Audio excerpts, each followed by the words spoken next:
Graça e paz, irmãos, da parte de Cristo Jesus. Amém? Um prazer, um privilégio poder estar aqui novamente com os irmãos, compartilhando a palavra de Deus, estudando sobre a palavra de Deus, adquirindo conhecimento.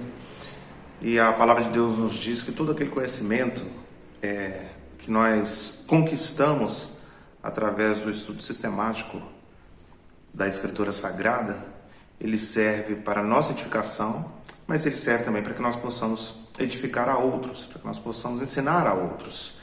Então, que o Espírito Santo de Deus lhe conceda iluminação, lhe conceda discernimento, para que tudo que nós dissermos aqui, para que tudo que juntos aprendermos aqui nessa noite, possa então servir de fato como nutrição espiritual para a nossa vida, mas também como ferramenta, como instrumento para que nós possamos falar do amor de Cristo para as outras pessoas, para aqueles que ainda não o conhecem. Eu queria iniciar esse tempo fazendo uma oração, pedindo a Deus misericórdia, pedindo a Deus graça. Eu queria convidar você então a fechar os seus olhos. Nós faremos uma oração inicial. Feche seus olhos, vamos orar. Senhor, nós queremos nos achegar ao Senhor nessa noite, com o coração totalmente dedicado ao Senhor, totalmente entregue ao Senhor e com a motivação primária de, através, Deus, desse estudo, trazer glória ao Teu nome. Nós nos colocamos diante do Senhor de forma humilhada, porque compreendemos a nossa pequenez diante da Tua majestade. Nós compreendemos as nossas faltas diante da Tua perfeição. Nós entendemos, Deus, a nossa iniquidade diante da Tua santidade. Assim como Isaías escreveu no seu livro 700 anos antes da vinda de Cristo a esse mundo, nós olhamos para o Senhor e tapamos os nossos olhos, e abaixamos as nossas cabeças e dobramos os nossos joelhos, porque o Senhor é um Deus soberano, um Deus majestoso, um Deus acima de todos os deuses, um Deus acima de toda compreensão humana. Não há como descrever toda a bondade que existe no Teu ser, toda a misericórdia que existe no Teu ser, toda a paciência que existe no Teu ser, todo o poder que existe no Teu ser, a fidelidade, a compaixão, enfim. Nós somos gratos ao Senhor por nos revelar aquilo que nós precisamos para nos reconciliar contigo. Nós somos gratos ao Senhor por ter nos revelado Jesus Cristo. Nós somos gratos ao Senhor pela Tua bondade para conosco, Deus. Muito obrigado, muito obrigado. Que, no nome de Jesus, esse tempo que passaremos juntos aqui seja um tempo totalmente voltado para as coisas do Senhor. Que nada nos distraia, que nada tire a nossa atenção, que a nossa reverência, que o nosso temor diante do Senhor nessa noite sejam igual a como se nós estivéssemos no templo, num momento solene, no ajuntamento. Que assim seja, que a facilidade, a comodidade que nos cerca por estarmos em casa não venha a tirar de nós o temor que deveríamos ter, a reverência que deveríamos ter, a atenção que deveríamos ter, e não permita, Deus, que as coisas externas, fatores externos, nos distraiam ou façam com que em algum momento nós não elevemos o nosso coração, o nosso espírito até as coisas do Senhor, até o estudo da Tua palavra. Sê comigo, Deus, fala através de mim, me dê sabedoria, me dê didática para falar com o Teu povo, e que de igual forma o Teu povo possa também nessa noite estar, Deus, atento, ávidos a receber a Tua palavra. Muito obrigado, nós Te louvamos. Aproveitamos para pedir ao Senhor que nos perdoe os pecados que cometemos, as nossas faltas. Nós temos falhado, nós temos feito coisas que desagradam ao Senhor, nós temos feito coisas que não condizem com a nossa atual situação, e a nossa atual situação é de vivificados, regenerados em Cristo, mas ainda assim falhamos, ainda assim caímos em tentação com os nossos olhos, com os nossos pensamentos, com os nossos lábios. Que o Senhor, em nome de Jesus, tenha misericórdia de nós, que o Senhor tenha piedade de nós e que receba a nossa confissão, a nossa vergonha, a nossa humilhação, o nosso constrangimento, mas receba também a nossa gratidão, o nosso louvor por tudo que o Senhor tem feito por nós, em nós e através de nós. Abençoa-nos nessa noite, abençoa cada um que nos ouve, que seja um tempo, Deus, de muito crescimento, de muito aprendizado. Essa é a oração que nós fazemos, no nome e pela mediação de Jesus Cristo. Amém. Muito bem, queridos, eu queria então convidar você a que abra a sua Bíblia na primeira epístola de João. Primeira epístola de João é o texto que nós estamos trabalhando. Já vamos iniciar hoje o capítulo 2 da primeira epístola de João. 1 João, capítulo 2, apenas os versos 1 e 2 nesse primeiro momento. A palavra de Deus vai nos dizer assim: Filhinhos meus, estas coisas vos escrevo para que não pequeis. Se todavia alguém pecar, temos advogado junto ao Pai, Jesus Cristo, o justo. E ele é a propiciação pelos nossos pecados, e não somente pelos nossos próprios, mas ainda pelos do mundo inteiro. Vamos parar por aqui nesse primeiro momento.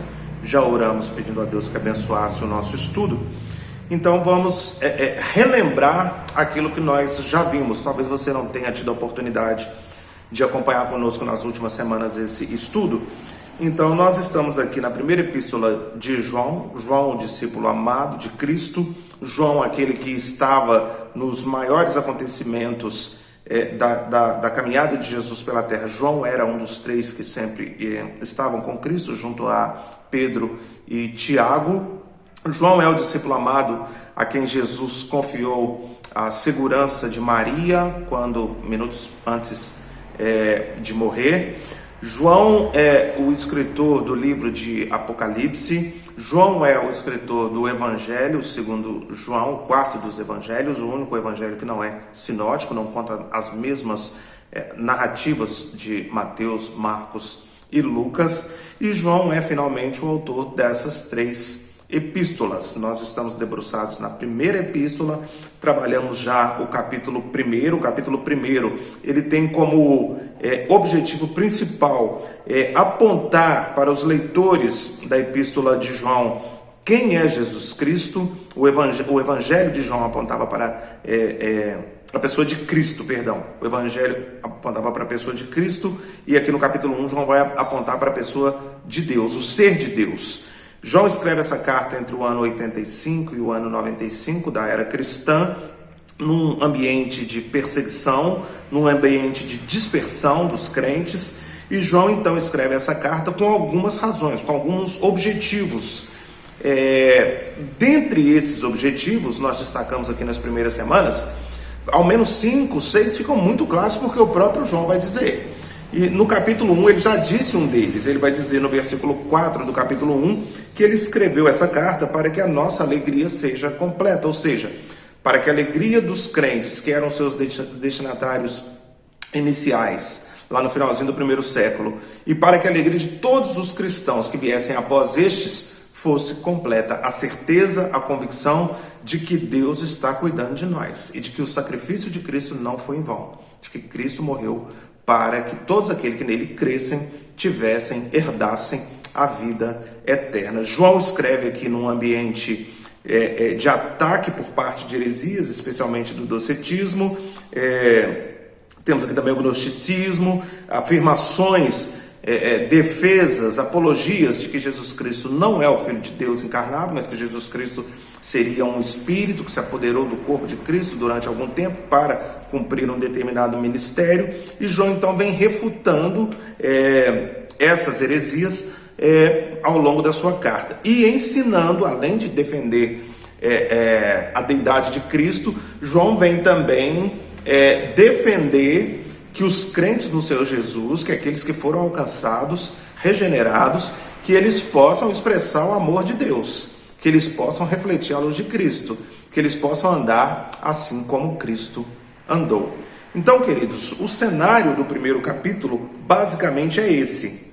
A partir do versículo 5 do capítulo 1, João vai dizer que Deus é luz e que não há como nós andarmos com Deus se andarmos em pecado, se vivermos em pecado, porque a luz e as trevas não se misturam. E nós já estamos nessa parte que eu disse anteriormente, da nossa prática, né? Do nosso modo de vida, do nosso cotidiano, de como nós devemos viver uma vez alcançados. Então ele vai dizer aqui, aquele que peca, aquele que acredita que não tem pecado, esse está mentindo. Aí nós inclusive citamos aqui dos versículos 5 a 10 que aqueles que dizem que não tem pecado, que não tem uma natureza caída, ou que não confessam, não continuam cometendo pecados ao longo da vida, que eles mentem para os outros, que eles mentem para si mesmos, e que eles mentem e que eles colocam Deus como mentiroso, porque eles dizem que eles são puros, que eles são santos. Então toda a palavra de Deus, toda a verdade bíblica cai por terra, uma vez que a palavra de Deus diz que nós somos pecadores e que nós carecemos da misericórdia de Deus. Nós carecemos desesperadamente da misericórdia de Deus, e apenas em Cristo nós somos reconciliados com Deus. Mas se não temos pecado, não há necessidade de propiciação, não há necessidade de sacrifício. Então, logo, Deus é mentiroso. Então João está aqui advertindo. Observe, irmão, desde o início, que algumas crenças, algumas direções religiosas, que num primeiro momento podem parecer a mim e a você sutis, elas trazem um pano de fundo, elas trazem, quando nós nos aprofundamos mais, algo muito grave. Algo muito grave. Então você vê, por exemplo, um grupo religioso que defende, talvez, que nós conseguimos ser salvos através dos nossos próprios esforços, através das nossas próprias forças. E aí você diz assim, talvez você diga assim, mas que problema há? É apenas uma diferença doutrinária, é apenas uma maneira diferente de compreender o Evangelho. E talvez a própria pessoa pense assim na sua inocência. Mas quando nós aprofundamos e chegamos ao âmago da questão, você verá que quando nós dizemos que a nossa salvação depende de nós estamos anulando o sacrifício da cruz. Nós estamos anulando o sacrifício de Jesus. Então, observe, se eu digo que eu sou salvo por causa dos meus próprios esforços, e ao mesmo tempo eu digo que eu creio em Cristo Jesus, eu estou sendo incoerente.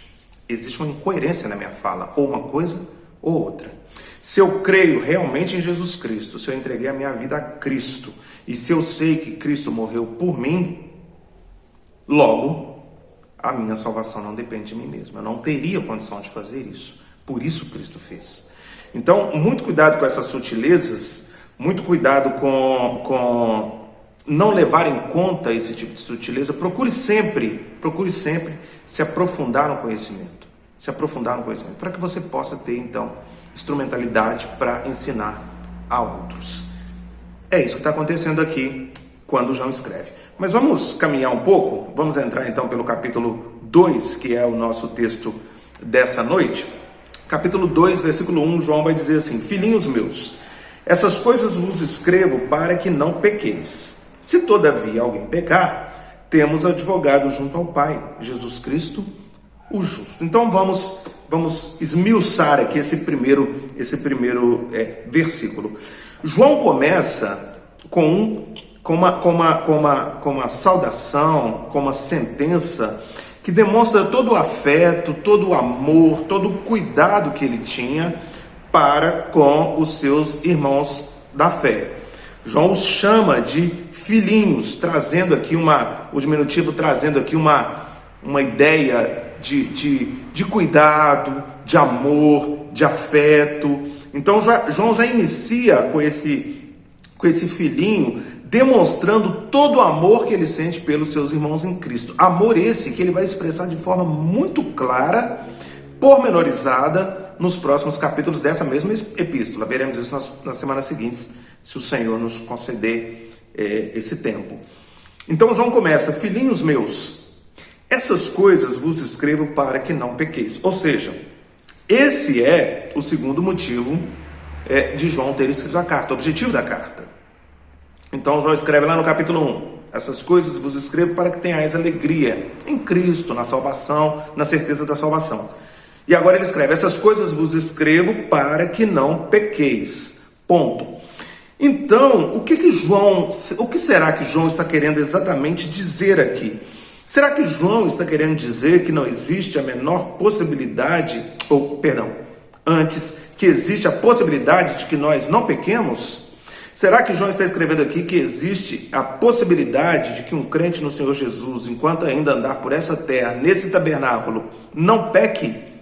Não, não é isso que João está dizendo. Nós sabemos, temos visto isso, você que estudou comigo aqui Romanos, você que estudou comigo aqui o primeiro capítulo da epístola que João diz, que João escreve, você viu em todo o tempo a teologia dizendo que é impossível para o homem não pecar, que é impossível para mim e para você não pecar. O próprio João vai dizer aqui no capítulo 1, se nós dizemos que nós não temos cometido pecado, nós estamos mentindo. Por quê? Porque nós estamos cometendo pecado. Nós estamos caindo em tentação, nós estamos falhando. Nós às vezes falamos coisas que vão no sentido oposto àquilo que o Senhor nos mandou que falássemos. Nós muitas vezes sentimos no nosso coração desejos que vão exatamente na direção oposta àquela que o Senhor Jesus disse que nós deveríamos sentir. E o mais difícil de todos os pecados para se controlar, o nosso pensamento. Quantas vezes nós pensamos coisas pecaminosas, situações pecaminosas contra as outras pessoas, enfim, não vou aqui enumerar, mas você entende bem do que eu estou dizendo. Nós pecamos todos os dias por ações, nos pensamentos, na fala e até na omissão. Porque a palavra de Deus diz que quando nós sabemos que devemos fazer o bem e não fazemos, nisso pecamos. Quantas oportunidades eu e você temos durante o dia de fazer o bem e não fazemos? E não fazemos por uma série de razões: comodismo, preguiça, enfim. Quantas oportunidades nós temos de fazer o bem? Avareza. Quantas oportunidades nós temos de fazer o bem ao longo do dia e não fazemos? Nisso estamos também pecando. Então, o que João está dizendo aqui não é que nós não vamos pecar. O que João está dizendo aqui filhinhos meus, nós poderíamos mudar e colocar da seguinte maneira: filhinhos meus, essas coisas vos escrevo para que diminuam os vossos pecados, para que vocês fiquem alertas, para que vocês fiquem vigilantes e errem e pequem cada vez menos. Essa é a ideia. Nós sabemos, irmãos, que é impossível para um ser humano não pecar. Nós não podemos não pecar. Então, por conta do pecado dos nossos primeiros pais, nós herdamos o pecado, nós herdamos a culpa deles, estamos sendo trabalhados, mas não chegaremos ao final da perfeição nessa terra, nesse corpo, nessa vida. Então, nós estamos num processo de santidade, num processo de purificação, em busca de uma vida santa, mas, vez ou outra, caindo, vez ou outra, tropeçando. É o que a gente chama na teologia de processo de santificação. Então, o que João está exortando aqui os seus leitores, a mim e a você, filhinhos, fiquem alertas, pequem o menos possível, desfaçam dos pecados de estimação, desfaçam-se dos pecados deliberados, aquele que você comete e você comete com gosto e você sabe que está pecando e você insiste nele e daqui a pouquinho você vai repeti-lo. Pecados deliberados, pecados constantes, pecados de estimação, como a gente fala, pecados que você coloca debaixo do braço e não quer abrir mão deles de maneira nenhuma. Esses nós precisamos eliminar da nossa vida. Esse nós precisamos deixar de fazer. A gente vai cair, mas a gente vai cair de forma acidental. A gente vai cair de forma esporádica. A gente vai cair vez ou outra. Nós não podemos nos acostumar com isso. É isso que João está falando. Nós não podemos ter prazer no pecado. Nós devemos ter nojo do pecado.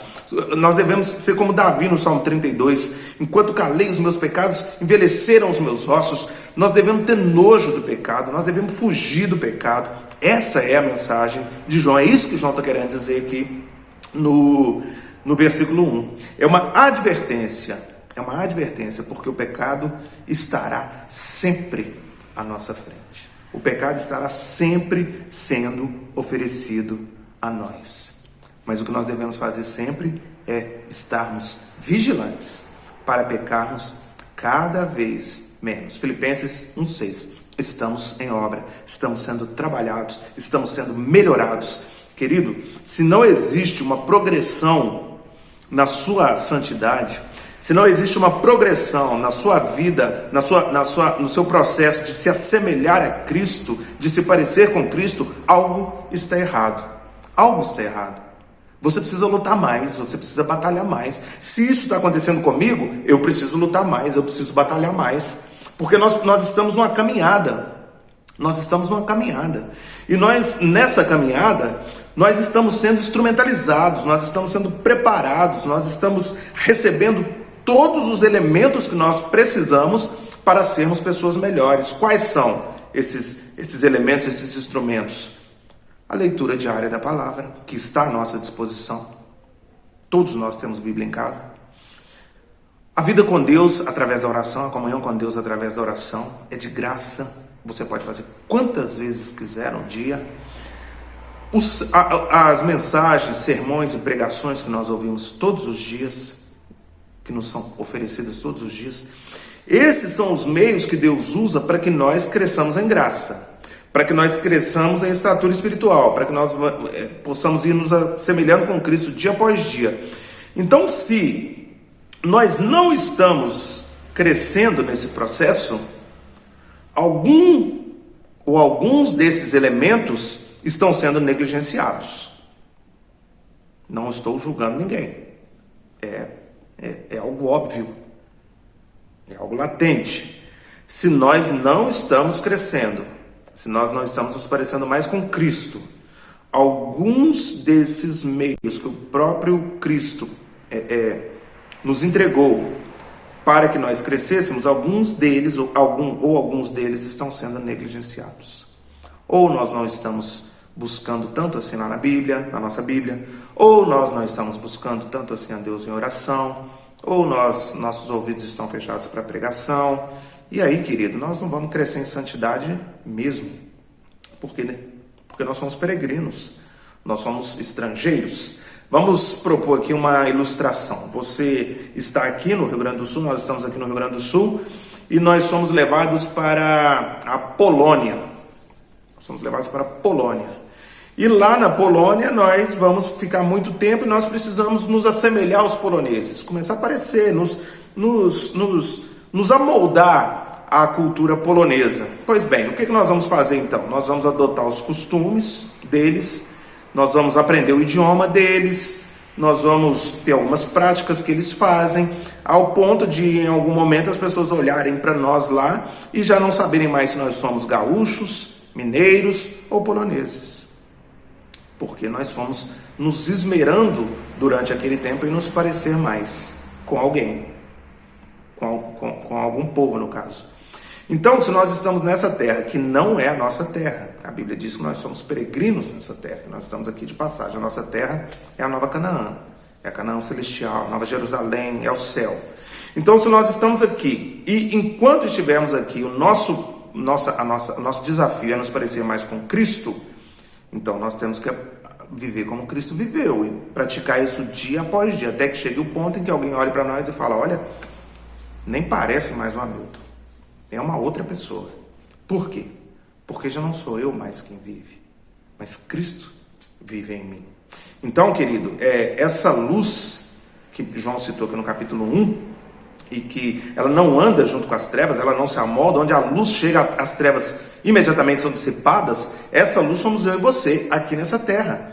Então, quando nós andamos pelas ruas aqui da nossa cidade, nós precisamos então fazer com que a escuridão desapareça. Nós precisamos iluminar ao nosso redor, a ponto de quem ainda estiver na escuridão olhar para nós e falar: olha, esse é diferente, esse é diferente. E nós vamos fazer isso buscando uma vida de santidade, e nós vamos buscar uma vida de santidade através da leitura regular da Bíblia, da oração e dos sermões e mensagens que nos são entregues todos os dias.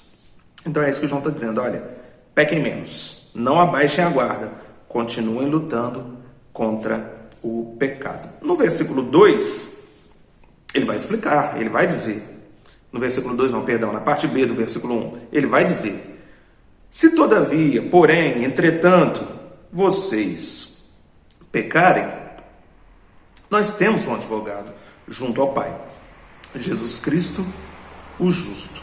Então, caso você fracasse em algum momento e venha a pecar, não se desespere, porque você tem um advogado junto ao Pai, Jesus Cristo, o justo. Então, se de forma ocasional você pecar, não pense que por isso você caiu da graça. Não pense que por isso você perdeu a salvação. Não pense que por isso você precisa se desesperar, porque você é indigno de ser salvo, indigno do amor de Deus. Enfim, não. É isso que o diabo, que o inimigo das nossas almas, vai tentar colocar na sua mente, no seu coração. Mas o que João está dizendo aqui é que se nós pecarmos, nós temos um advogado junto ao Pai. E esse advogado junto ao Pai é Jesus Cristo. Então ele nos defende. Jesus Cristo está sentado à destra de Deus, reinando absoluto, juntamente com Deus e com o Espírito. Mas o que o texto diz, o que João diz aqui, é que ele permanece intercedendo por nós. O nosso mediador, ele permanece intercedendo por nós junto ao Pai. Então, toda vez que nós pecarmos aqui, Jesus Cristo, junto ao Pai, vai dizer: Pai, não olha para o pecado do Hamilton, olha para mim, olha para a minha pureza. Eu já paguei o pecado do Hamilton. Os que ele cometeu, os que ele está cometendo e os que ele cometerá. Eu já paguei por ele. Eu já paguei pelo pecado. Eu comprei a dívida dele. Então, querido, é isso que João está dizendo aqui. João está dizendo aqui que Jesus Cristo intercede por nós. Que Jesus Cristo é o nosso advogado, é quem nos defende, é quem impede que o acusador, diabolos, coloque o dedo na nossa cara e diga assim: mas você está aí brincando de ser crente, com uma Bíblia debaixo do braço, mas eu conheço o seu passado, eu sei o que você fez, eu sei qual é a sua natureza, enfim. Sim, a minha natureza é ruim mesmo. O meu coração é sim enganoso e desesperadamente corrupto. Sim. Eu merecia, e você merecia, era um inferno por conta da nossa desobediência, da nossa rebeldia a Deus. Era isso mesmo. Nisso aí o diabo está certo. A única coisa que o diabo não falou e não vai falar é que Jesus Cristo, o Filho de Deus, o próprio Deus, veio ao mundo e morreu por nós, para que nós fôssemos reconciliados com Deus. E uma vez reconciliados com Deus, o que eu tenho hoje é o amor de Deus, é a misericórdia de Deus, é a graça bendita de Deus sobre a minha vida. É isso que eu preciso lembrar o diabo, falar: olha, o amor de Deus está sobre a minha vida, mas não está sobre a sua. Eu passarei a eternidade nos braços de Deus, louvando a Deus e adorando a Deus. Você não passará a sua, você já está derrotado. Eu sou mais que vencedor em Cristo Jesus. Então, querido, não se esqueça disso. Não abra mão disso, de saber que você é falho, é fraco, continuará pecando, mas de que você tem um advogado junto ao Pai, Jesus Cristo, o justo, perfeitamente justo, santo, puro e bom. É óbvio e é claro, e eu tenho certeza que se você é crente no Senhor Jesus, isso não passou pela sua cabeça. É óbvio, é claro que isso não é uma licença para pecar. João não está dizendo aqui, olha, se você quiser pecar, se vier algum sentimento, pensamento pecaminoso na sua cabeça, dê vazão a isso. Satisfaça os seus desejos, satisfaça as suas vontades, porque você tem um advogado, Jesus Cristo, o justo, intercedendo por você junto ao Pai. De maneira nenhuma, João está dizendo isso. Porque aquele que está em Cristo não vive pecando. Aquele que foi alcançado pela graça não vive pecando. Não tem prazer no pecado. Olha que a nossa confissão de fé de Westminster, no capítulo 11, vai dizer: Deus continua a perdoar os pecados dos que são justificados, embora eles nunca poderão decair do estado de justificação, poderão, contudo, incorrer no paternal desagrado de Deus e ficar privados da luz do seu rosto até que se humilhem, confessem os seus pecados, peçam perdão e renovem a sua fé e o seu arrependimento. Então, o que a confissão de fé está dizendo é que nós continuaremos a pecar. Abre aspas. Cada vez menos. Cada vez menos. Fecha aspas. Continuaremos a pecar. Mas que Deus continua a perdoar os nossos pecados. Então, Cristo morreu para perdoar os nossos pecados. Nós estamos falando aqui da obra da redenção. Cristo morreu para perdoar os nossos pecados. Todos os nossos pecados estão perdoados em Cristo. Redenção. Somos salvos, uma vez salvos, salvos para sempre. Nada nos fará cair da graça. Nada nos fará perder a salvação. Porque nós não ganhamos a salvação. Nós não conquistamos a salvação. Então não temos como perdê-la. Quem conquistou a salvação por nós foi Cristo. Então nada nos fará perder. Quem nos separará do amor de Deus que está em Cristo Jesus? Nada, nem ninguém. Ok? Perfeito. Então a confissão de fé está dizendo que Deus continuará perdoando os nossos pecados, os pecados que nós continuamos cometendo, que nos trazem nojo, que nos trazem insatisfação, que nos trazem vergonha. Ele vai continuar fazendo isso. Contudo, os crentes que permanecerem na prática do pecado, permanecerem caindo demais, dando lugar, não vigiando, lendo a palavra, não vigiando, orando, não vigiando, escutando as pregações, a mensagem dos servos de Deus que ele levantou para trazer a palavra dele. Então, que se nós não tivermos nessa prática, que nós sofreremos o desagrado de Deus. Então, bênçãos de Deus poderão ser retidas, nós poderemos sofrer um juízo de Deus, nós poderemos ser exortados por Deus de forma mais dura, assim como um pai disciplina o seu filho. Então, sim, isso pode acontecer. E ficar aqui, como está dizendo aqui no finalzinho aqui do texto que eu li, é ficar privados da luz do seu rosto. Ou seja, nós vamos esfriando, nos afastando, ficando mais desanimados, mais frios, mais distantes de Deus.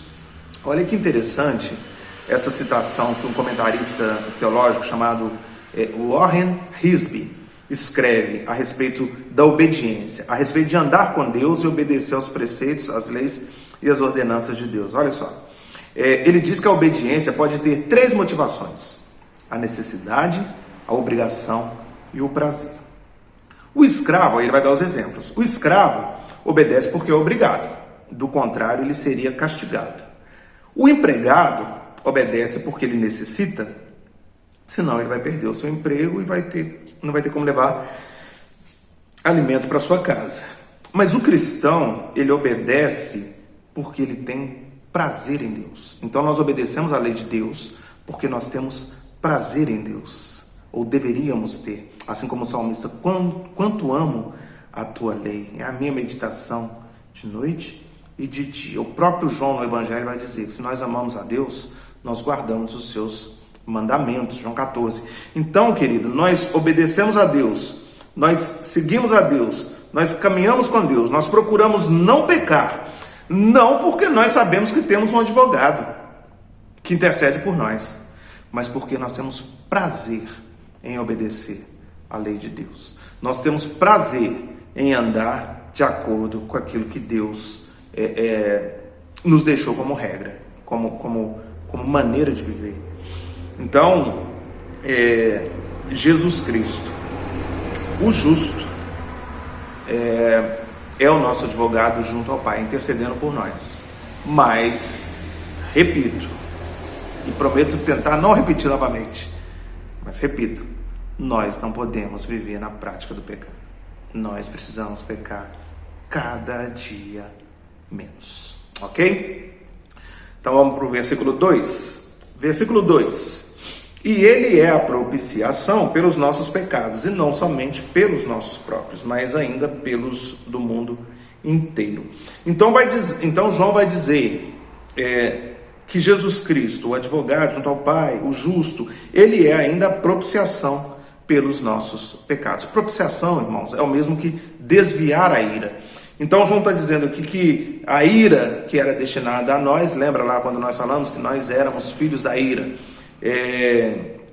a ira que estava destinada a nós foi desviada para Cristo. Cristo carregou sobre si as nossas dores, Cristo carregou sobre si os nossos pecados. Éramos filhos da ira, agora somos filhos de Deus, adotados por Deus em Cristo. E aí ele vai entrar talvez na parte B do versículo, naquilo que seja o ponto nevrálgico aqui desse bloco, que é o fato de ele escrever que Cristo é a propiciação pelos nossos pecados, e não somente pelos nossos pecados, mas ainda pelos do mundo inteiro.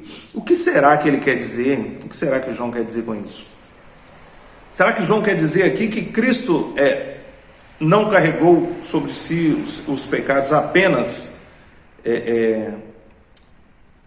dos santos, dos salvos, mas também do mundo inteiro?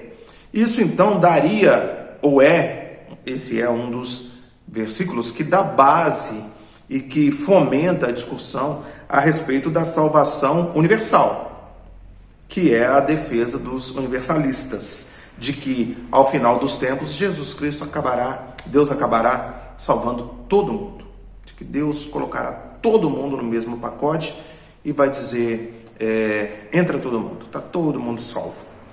Mas não pode ser isso que João está dizendo aqui, porque o próprio João vai dizer algo totalmente contrário, tanto no seu evangelho, quanto aqui mesmo nas suas epístolas. Eu concordo que talvez essa apologética de que todos ao final dos tempos serão salvos, ela é uma defesa que até traz algum consolo ao coração. Porque imagine você, se você tem, assim como eu tenho, familiares, pessoas que eu amo, e que não conhecem o Senhor Jesus, que estão rebeldes ao Senhor Jesus, afastadas de Deus, apartadas de Deus, debaixo da ira de Deus. Algumas até têm zelo por Deus, mas sem entendimento. Como eu gostaria que no último dia todas elas fossem salvas. Como me dói, me assusta pensar que se essas pessoas que eu tanto amo morrerem sem Cristo, sem se converterem a Cristo, elas passaram a eternidade afastadas de Deus, longe da face de Deus, na desgraça do inferno. Traz um alento ao coração pensar como os universalistas, assim também como a doutrina kardecista, de que as pessoas morrem e elas voltam para falar com as pessoas que estão vivas, traz um alento, pensar que alguém que você perdeu, que você muito amava, continua tendo contato com você, traz um alento. Mas, querido, ambas são diabólicas, ambas são satânicas, ambas são heréticas, ambas contradizem a palavra de Deus. Porque a palavra de Deus diz, no caso dos universalistas, que nem todos serão salvos.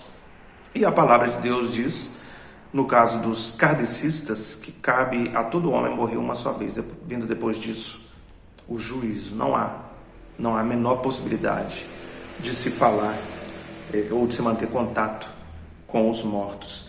Então, o que será que João está dizendo aqui? Eu creio, e a maioria dos teólogos, dos comentaristas, vão concordar nesse ponto, e eu concordo também, me coloco em meio a eles, de que o que João está querendo dizer aqui quando ele escreve, não somente pelos nossos próprios, mas ainda pelos do mundo inteiro.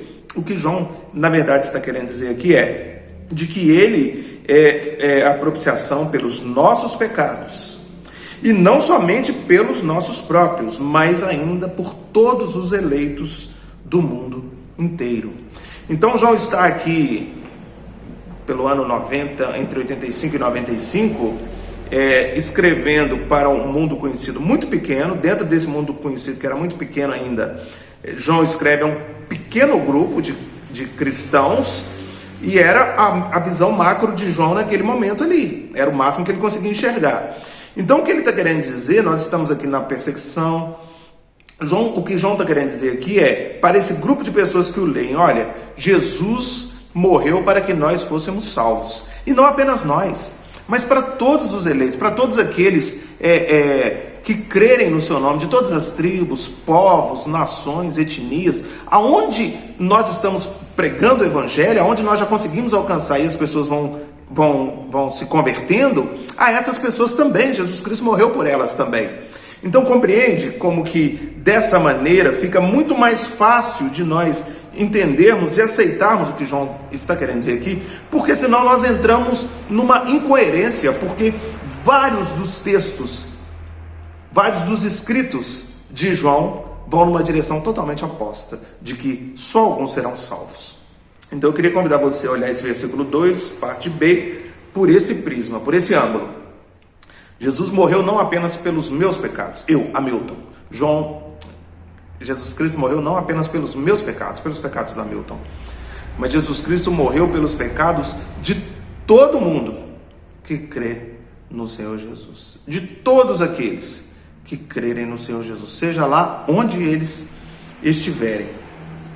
É essa a maneira apropriada de ler o finalzinho do versículo 2, porque a Bíblia refuta categoricamente o universalismo, e por mais que seja alentador crer nessa doutrina, ela é uma doutrina falsa, ela é uma doutrina herética. Cristo morreu pelos seus eleitos, tão somente por eles.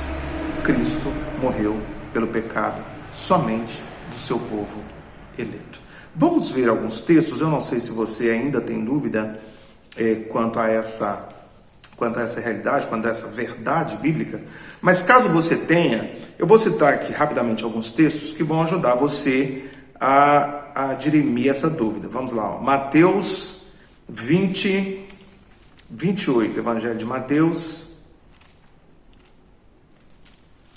Evangelho segundo Mateus 20, 28. Mateus 20, 28. O texto diz assim: tal como o Filho do Homem, que veio, falando de Jesus, sobre Jesus, tal como o Filho do Homem, que não veio para ser servido, mas para servir, e dar a sua vida em resgate por muitos. Em resgate por muitos, não por todos, mas por muitos. Marcos, ande um pouquinho mais aí, Marcos 10, versículo 45. Pois o próprio Filho do Homem, é o mesmo texto, perdão, não veio para ser servido, mas para servir, e dar a sua vida em resgate por muitos, não por todos. João, Evangelho de João, o João que nós estamos estudando. João capítulo 13, versículo 1. Pegando só apenas textos do Novo Testamento, tá, irmãos? João 13, versículo Primeiro, ora, antes da festa da Páscoa, sabendo Jesus que era chegada a sua hora de passar deste mundo para o Pai, tendo amado os seus que estavam no mundo, amou-os até ao fim. Tendo amado os seus, os que o Pai lhe deu e que ainda estavam nesse mundo. Então não são todos. Desculpe a redundância, mas é só para ficar bem gravado isso na nossa mente, tá, irmãos? João 17, versículos 1, 2 e 9. Tendo Jesus falado essas coisas, levantou os olhos ao céu e disse: Pai, é chegada a hora, glorifica a teu filho, para que o filho te glorifique a ti, assim como lhe conferiste autoridade sobre a carne, a fim de que ele conceda a vida eterna a todos os que lhe deste, a todos os que Deus deu a ele. Versículo 9. É por eles que eu rogo, aos que me deste. Não rogo pelo mundo, por todas as pessoas do mundo, mas por aqueles que me deste, porque eles são teus. Então, Jesus Cristo, o justo, o advogado aí do versículo 1, né? Do versículo 1, do texto que nós estamos trabalhando, 1 João, ele é advogado sim, mas daqueles que o Pai lhe deu. Não do mundo, não de todas as pessoas do mundo. Ok? É por eles que eu rogo, pelos que o Senhor me deu, não pelos do mundo. Não rogo pelo mundo, mas por aqueles que o Senhor me deu, porque eles são teus. Atos 13, 48 é um texto muito claro, fica muito clara essa distinção. Atos, capítulo 13, verso 48. Seria bom que você estivesse anotando esses textos para poder ensinar a outras pessoas e refutar as heresias.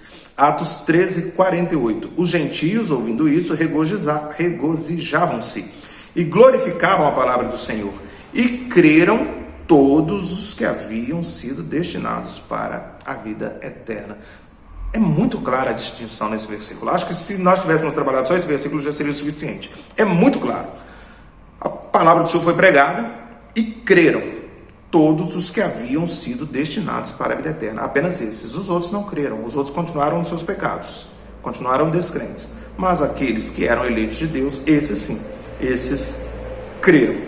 Mais dois textos e nós paramos. Atos 16, versículo 14.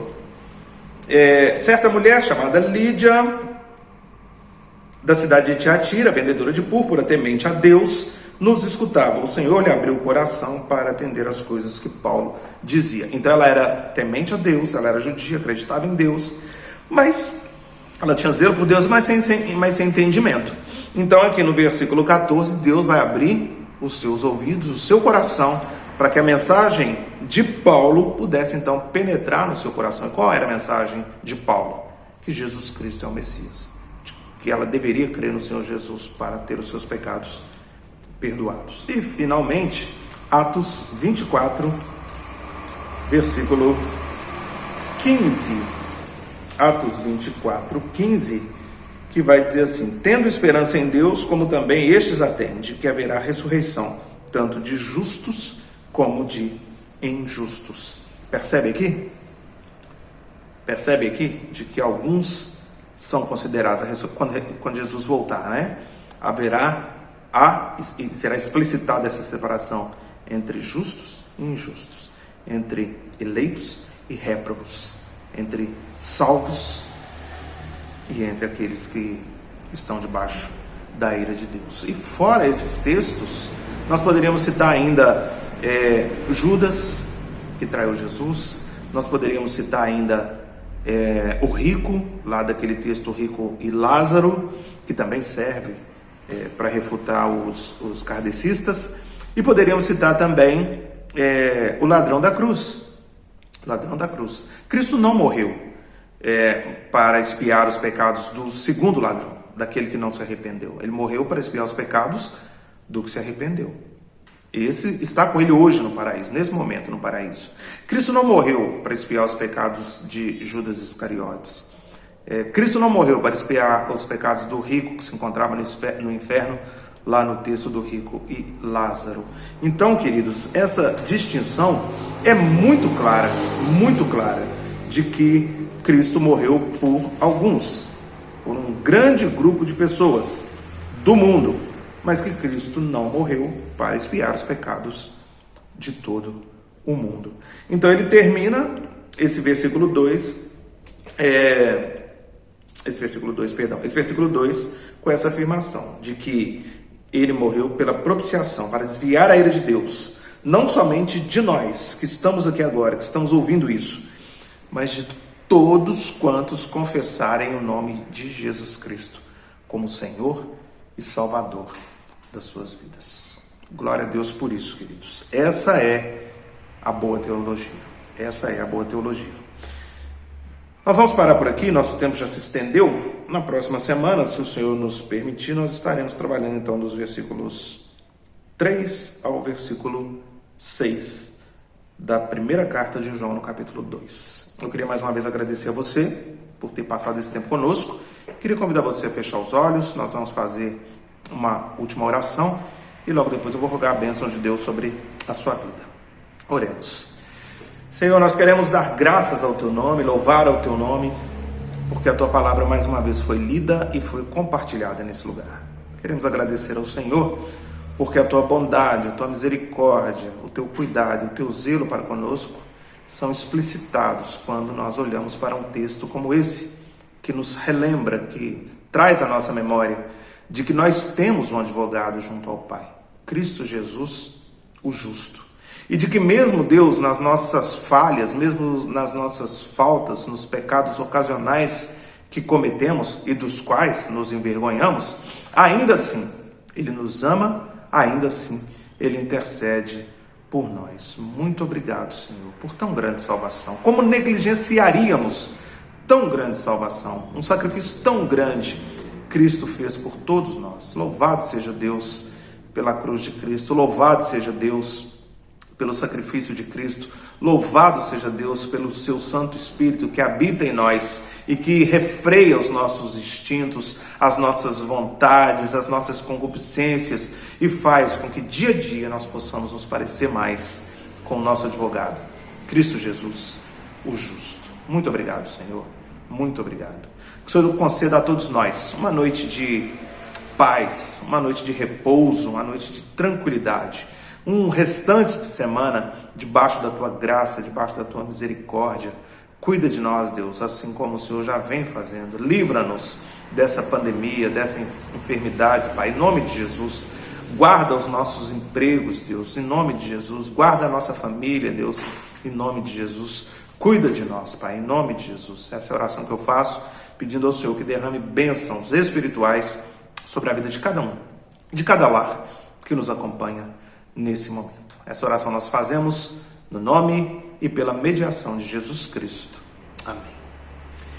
Agora, amados irmãos, povo de Deus, que a graça do nosso Senhor Jesus Cristo, que o amor de Deus, o nosso Pai, e que as doces e ternas consolações do Espírito Santo sobre vós repousem, sobre vós permaneçam, capacitando-nos a aguardar com alegria, com esperança e buscando santidade, sem a qual ninguém verá a Deus, a volta do nosso advogado, Jesus Cristo, o justo. Maranata, vem, Senhor Jesus. Amém, amém e amém. Querido, uma boa noite, muito obrigado pela companhia e fica aqui o convite para domingo você caminhar conosco pela estrada de Emaús. Nós faremos um passeio por essa estrada, pelo caminho de Emaús, entendendo o que se passava no coração daqueles homens e o que passou a existir no coração daqueles homens depois que eles reconheceram quem com eles andava. Domingo, às 19 horas, no YouTube e no Facebook. E todos os dias, caminhando pelos Salmos, uma mensagem de alento, de conforto e de consolo ao nosso coração nesses dias de pandemia. Deus abençoe a sua vida, Deus abençoe a sua família e até uma próxima oportunidade, se o Senhor nos conceder.